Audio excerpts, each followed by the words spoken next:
जब दो या दो से अधिक साल्ट को मिला करके, लवणों को मिला करके विलयन बनाते हैं तो यौगिक का निर्माण करते हैं। और ये यौगिक विभिन्न साल्टों से निर्माण कर रहे हैं, इसलिए इसको हम सिंपली रूप से हम एडिशन कंपाउंड भी कह सकते हैं। एडिशन कंपाउंड या हम कह सकते हैं योगात्मक यौगिक। योगात्मक यौगिक तो ये योगात्मक यौगिक जो होता है मुख्यतः आपको यहाँ पढ़ना है। ये योगात्मक यौगिक दो प्रकार के हो सकते हैं। क्या हो सकते हैं? ये डबल साल्ट हो सकते हैं, जिसको डबल साल्ट हो सकते हैं जिसको हम दृक लवण कह सकते हैं। दृक लवण कह सकते हैं। और दूसरा हो सकता है उपसहसंयोजक यौगिक, कोऑर्डिनेशन कंपाउंड, जिसको इंग्लिश में कोऑर्डिनेशन कंपाउंड कहा जाता है, अर्थात उपसहसंयोजी यौगिक। उपसहसंयोजी यौगिक यह कोऑर्डिनेशन कंपाउंड डबल साल्ट या दृक साल्ट में बहुत जमीन आसमान का फर्क है। यदि हम दृक साल्ट की बात करें तो इसमें क्या होता है, इसमें जो साल्ट मिलाए जाते हैं वो एक अनुपातिक आणविक अनुपात में मिलाए जाते हैं। जैसे हम यहाँ देख रहे हैं कि यदि हम पोटासियम की बात करें, K2SO4 potassium sulphate plus aluminium sulphate, potassium sulphate, aluminium sulphate, और इसी अनुपात में जब हम मिलाएं पोटेशियम सल्फेट एल्युमिनियम सल्फेट को तो यहाँ 24H2O प्लस 24H2O को मिला दें तो इसको जोड़ दें तो ये कहलाता है, मिल करके क्या बनाते हैं, पोटास एलम, फिटकरी जिसको बोला जाता है, पोटास एलम, जिसको हम फिटकरी कहते हैं। लेकिन यह फिटकरी जो है शीघ्रता से आयनों में विभक्त हो जाता है, आयनाइज्ड हो जाता है। क्या हो जाता है, ये यौगिक जो है, जो डबल साल्ट होता है या दृक लवण होता है, ये सिंपली रूप से वो विलयन में अपनी पहचान खो देते हैं ये। परंतु जो कोऑर्डिनेशन कंपाउंड होता है ये अपनी पहचान नहीं खोते। जो विभिन्न आणविक अनुपातों में जो विलयन में जो लवण मिलाए जाते हैं वो यौगिक का निर्माण करते हैं। जब मिलकर बनाते हैं तो इसको हम कह सकते हैं योगात्मक यौगिक है। और योगात्मक यौगिकों में जैसे पोटेशियम सल्फेट और एल्युमिनियम सल्फेट 24H2O जब समानुपातिक अनुपात में मिलाए जाते हैं तो ये फिटकरी का निर्माण होता है और ये जुड़ जाते हैं, फिटकरी बनाते हैं। लेकिन जब कॉपर सल्फेट और अमोनिया को जल के साथ मिलाया जाता है तो टेट्रा अमोनिया जो है एमीन क्यूप्रिक सल्फेट बनता है। टेट्रामीन क्यूप्रिक सल्फेट ये एक प्रकार का कोऑर्डिनेट कंपाउंड है। अंतर ये है कि दो बनते तो दोनों योगात्मक यौगिक के फलस्वरूप ही, अर्थात ये कंपाउंड जो बनते हैं एडिशन कंपाउंड ही होते हैं, लेकिन कुछ ऐसे होते हैं जिसको दृक लवण बोला जाता है पॉइंट बेस पर। और ये दृक लवण जो है बहुत ही जल्दी जो है ये यौगिक जो विलयन में अपनी पहचान ही खो देते हैं, अर्थात ये potassium plus sulphate minus minus इत्यादि आयनों में विभक्त हो जाते हैं। परंतु जो उपसहसंयोजक यौगिक होते हैं, कोऑर्डिनेशन कंपाउंड हुआ करते हैं, ये मिलते तो हैं लेकिन ये अपनी पहचान विलयन में नहीं होते, ये आयनित नहीं होते। जैसे अब ये यहाँ पर कॉपर और इस लिगेंड टेट्रामेन के बीच जो है एक बॉन्ड बन चुका है। कॉपर क्या है, मेटल है। जब कॉपर मेटल के साथ लिगेंड द्वारा एक बॉन्ड बन चुका है, इसी को क्या कहा जाता है, कोऑर्डिनेशन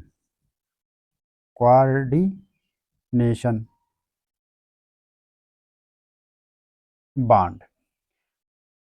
और इसके फलस्वरूप जो लिगेंड और लिगेंड यहाँ पर 4 है, अमोनिया के लिगेंड 4 हैं, ये आपस में मेटल के साथ कोऑर्डिनेशन बॉन्ड बना लेते हैं, जो ये विलयन में आयनित ही नहीं होते।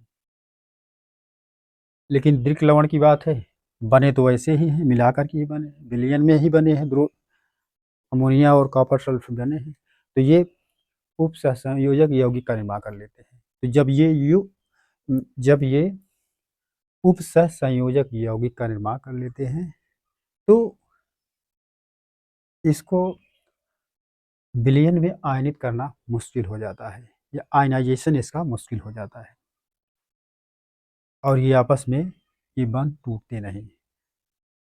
हम ये देखते हैं कि जब ऑल ओवर पॉइंट पर कोऑर्डिनेशन कंपाउंड के संदर्भ में बात करते हैं, तो हम पूरी पीरियाडिक टेबल में यस और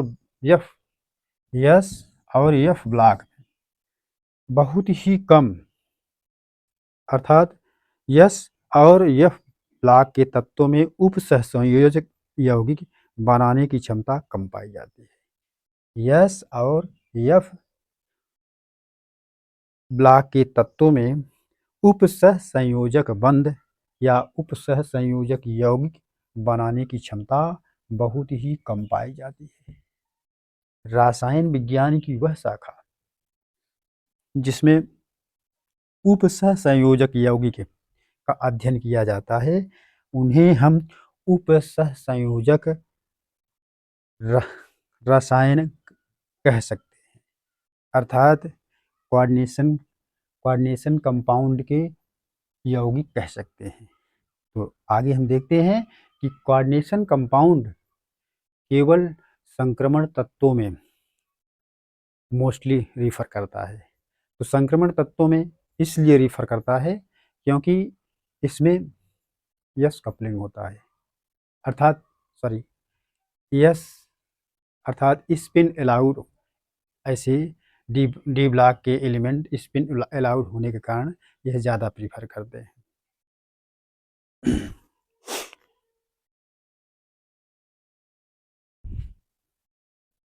जब हम टाइप्स ऑफ कॉम्प्लेक्स या यौगिकों के प्रकार के बारे में हम देखते हैं, तो ये कॉम्प्लेक्स या यौगिक दो प्रकार के होते हैं। पूर्ण जटिल यौगिक, ये पूर्ण जटिल यौगिक जो जो है, जैसे हेक्सासाइनो पोटेशियम हेक्सासाइनोफेरेट की बात जब आती है, पोटेशियम हेक्सासाइनोफेरेट बात जब आती है, तो यह जो है पूर्ण जटिल यौगिक होता है। पूर्ण रूप से यह कोऑर्डिनेट कंपाउंड या उप सहसंयोजक कंपाउंड हुआ करता है। इनके आयन अर्थात 4K प्लस आयन और Fe(N)(6) हेक्सासाइनोफेरेट, ये जो है बहुत ही कम इनके आयनों का वियोजन होता है, अर्थात ये एक दूसरे से अलग नहीं होते, इसलिए इसको हम पूर्ण जटिल यौगिक कहते हैं। उसी प्रकार से दूसरे यौगिक की बात करते हैं कि जो ये आंशिक जटिल है, तो ये आपस में आंशिक रूप से आयनित हो जाते हैं, आंशिक जटिल। तो आंशिक जटिल यौगिक जैसे K2 कैडमियम है, और ये टेट्रासाइनो की बात है, ये पोटेशियम टेट्रासाइनो कैडमियम जो है आंशिक रूप से ये वियोजित हो जाता है। तो इस प्रकार से हम देखते हैं कि जो यौगिक होते हैं दो प्रकार के होते हैं। यदि हम उनके आयनन के आधार पर देखें तो दो प्रकार के, पूर्ण जटिल यौगिक और आंशिक जटिल यौगिक। उसी प्रकार से जो दृक लवण और उप सहसंयोजक यौगिक होते हैं, तो उप सहसंयोजक यौगिकों में जो है कोई मेटल या सेंट्रल मेटल यौगिक जो है लिगेंड से जुड़ा होता है। यह लिगेंड जो होता है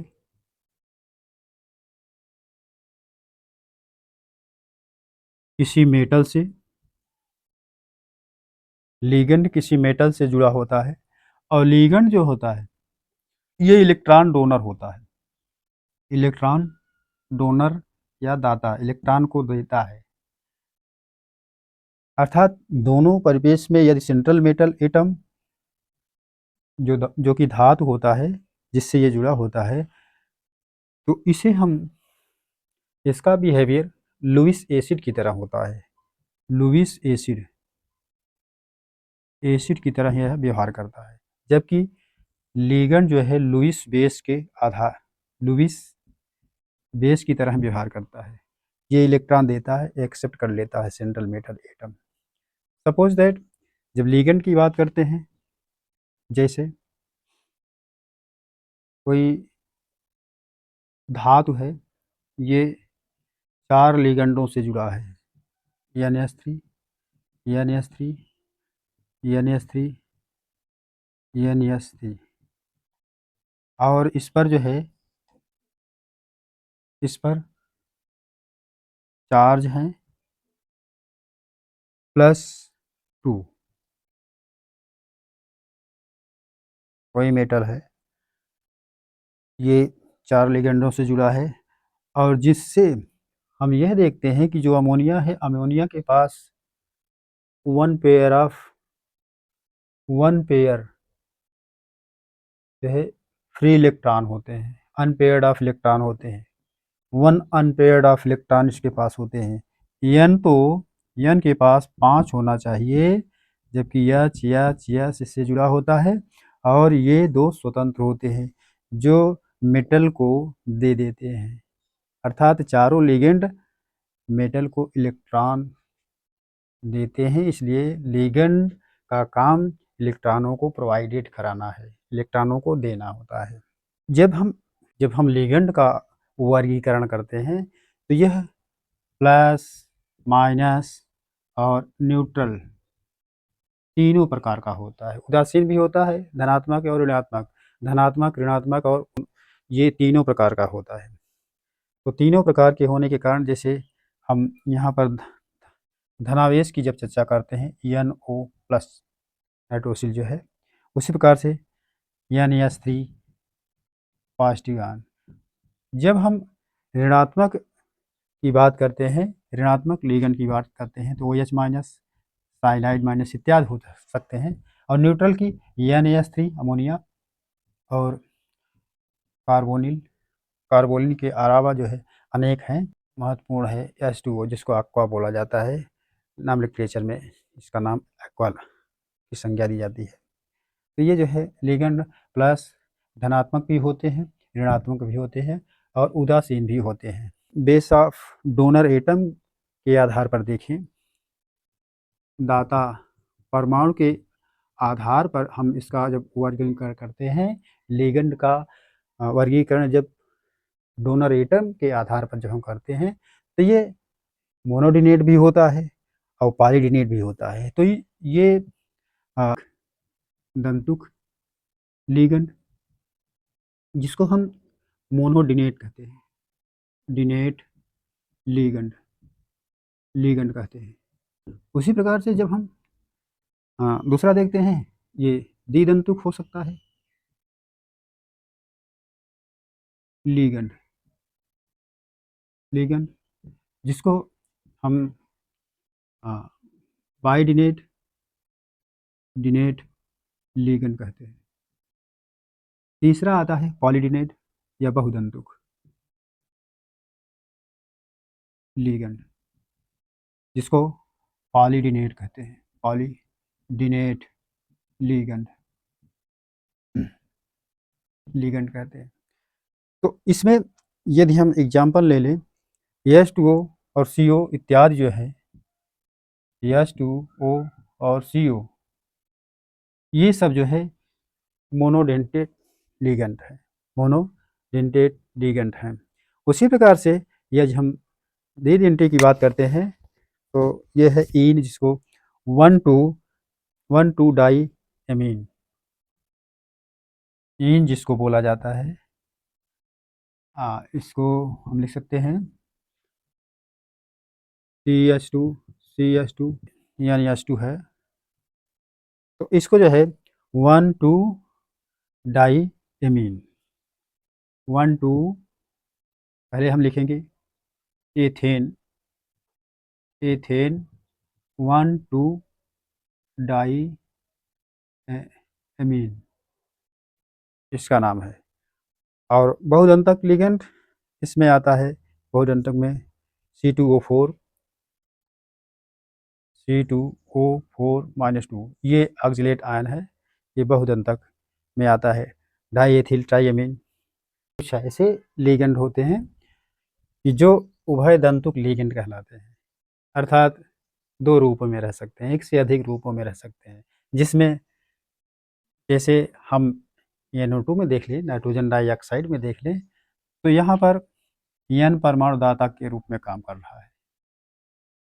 और जब हम ऐसे देखते हैं तो यहाँ O परमाणु जो है दाता के रूप में काम कर रहा है, यहाँ O परमाणु इसमें दाता के रूप में काम कर रहा है, इसलिए इसको उभय दंतुक लिगेंड या एम्फीडिनेट लिगेंड कहा जाता है। साइनाइड की बात करते हैं तो साइनाइड में जब हम NC लिखते हैं तो ये यहाँ पर साइनाइडो आता है, जो C परमाणु इसमें दाता के रूप में काम कर रहा है, डोनर के रूप में काम कर रहा है। और जब N परमाणु इसका डोनर के रूप में काम करता है, N परमाणु डोनर के रूप में काम करता है, तब ये बोला जाता है आइसोसाइनाइडो। तो देखिए यही साइनाइड जो है दो रूपों में, इसको हम साइनाइडो यहाँ पर कहेंगे जब कार्बन दाता के रूप में काम करता है। और जब कार्बन क्यों कह रहे हैं, क्योंकि ये कार्बन जो है इस पर जो है निगेटिव चार्ज है, इसमें इलेक्ट्रॉनों की प्रचुरता होती है। उसी प्रकार से इसमें नाइट्रोजन जो है दाता के रूप में काम कर रहा है। यहाँ भी वही कंडीशन है कि जब नाइट्रोजन परमाणु दाता के रूप में काम करता है नाइट्रो बोला जाता है, और जब ऑक्सीजन परमाणु दाता के रूप में काम करता है तो नाइट्राइटो कहा जाता है। किलेट व किलेटीकरण क्या है, जिनमें से हमने दिखाया है कि जिनमें दो या दो से अधिक दाता परमाणु एक ही समय में सेंट्रल मेटल एटम या आयन से दो से अधिक कोऑर्डिनेशन बॉन्ड बनाकर वलय का निर्माण करें, इसे हम किलेटिंग कहते हैं या किलेटिंग यौगिक कहते हैं। तो यहाँ देखिए कॉपर आयंस है, और यहाँ जो लिगेंड है, जैसे हमने यहाँ कॉपर आयंस जो है दिखाया है, ये एक बायोडिनेट लिगेंड है। यह जब एक ही समय में एक से अधिक वलय का निर्माण कर देता है, कॉपर से जुड़ करके यह बायोडिनेट लिगेंड इधर से भी जुड़ जाता है, इधर से भी जुड़ जाता है, अर्थात 20 ethylene diamine copper second ion का निर्माण करता है। तो इसे हम किलेट कहते हैं।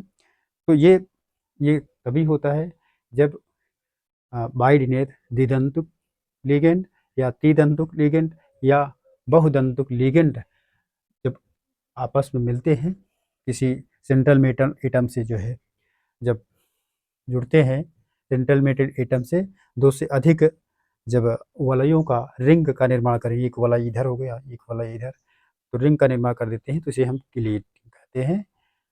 तो यही जो है किलेटिंग कहा जाता है। तो किलेट का उपयोग भी होता है, ये निकल कॉपर और मैग्नीशियम आयनों में विश्लेषण एनालिसिस करने में उपयोग होता है, और कठोर जल को मृदु जल बनाने में ये किलेटिंग लिगेंड्स का उपयोग होता है।